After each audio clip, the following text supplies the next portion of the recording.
So on behalf of the greatest team in the world, good luck to you and your crew on the final flight of this true American icon.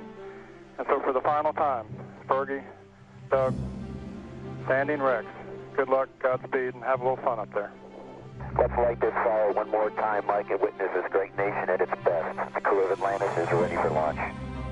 The last mission of NASA's Space Shuttle era, STS-135, began on July 8, 2011, with a roaring launch by Shuttle Atlantis through the low layer of clouds above NASA's Kennedy Space Center in Florida. Commander Chris Ferguson led a team of 4 astronauts to the International Space Station. Pilot Doug Hurley and mission specialists Sandy Magnus and Rex Walheim would all have special roles during the flight. Their mission was a resupply flight aimed at bringing more than 4 tons of supplies and equipment to the station that will sustain operations aboard the orbiting laboratory through 2012. Once docked at the station, the shuttle and astronauts used the robotic arm on the station to lift the Raffaello module stuffed with supplies out of Atlantis and connect it to one of the ports on the station. Then the crews got to work moving the gear out of Raffaello and moving used equipment from the station into the module for return to Earth. STS-135 pilot Doug Hurley there, along with Sandy Magnus, moving a fairly large-sized heat exchanger. For Magnus, the flight was a return to a place she called home for several months during the International Space Station's Expedition 18. For all you guys who've worked Expedition 18, I'd like to announce the return of the socks. The Atlantis astronauts worked with the space station's team on a spacewalk to place a faulty ammonia pump inside the shuttle so it could be studied on Earth. Guiding station spacewalkers Mike Fossum and Ron Guerin from inside the station, Walheim steered the space station's robotic arm. The spacewalk also called on Fossum and Guerin to place some thermal covers to protect a critical area from the temperature changes seen in space. They also set up an experiment that will test robotic refueling of satellites in space.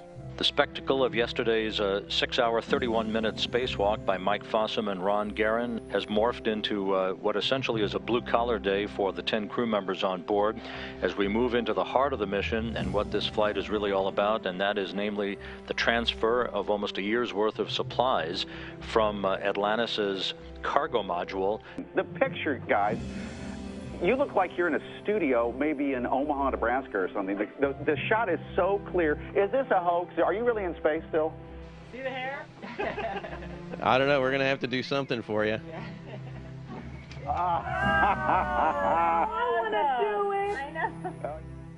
As the mission progressed, the astronauts took time on several occasions to mark the achievements of the past, and with one left a challenge for the spacecraft of the future. This flag represents not just a symbol of our national pride and honor, but in this particular case, it represents a goal.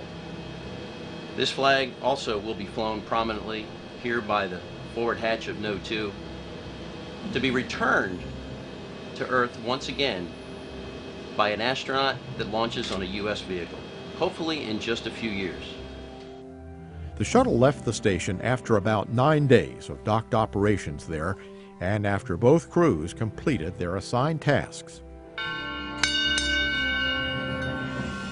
Atlantis departing the International Space Station for the last time.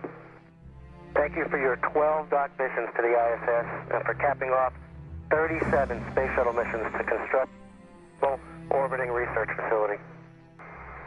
As the ISS now enters the era of utilization, we'll never forget the role the space shuttle played in its creation. Flying on its own through space for one more night, the astronauts shared some of their thoughts on the landmark mission. It's kind of interesting to be here on the final night of a shuttle mission. Don't quite know what to think. We're just trying to take it all in. Atlantis descended back to Earth on July 21, 2011, touching down on the shuttle runway at Kennedy, just a few miles from where it launched on the final mission of the Space Shuttle program. A ship like no other, its place in history secured, the Space Shuttle pulls into port for the last time. Its voyage at an end. After serving the world for over 30 years, the Space Shuttle's earned its place in history and it's come to a final stop.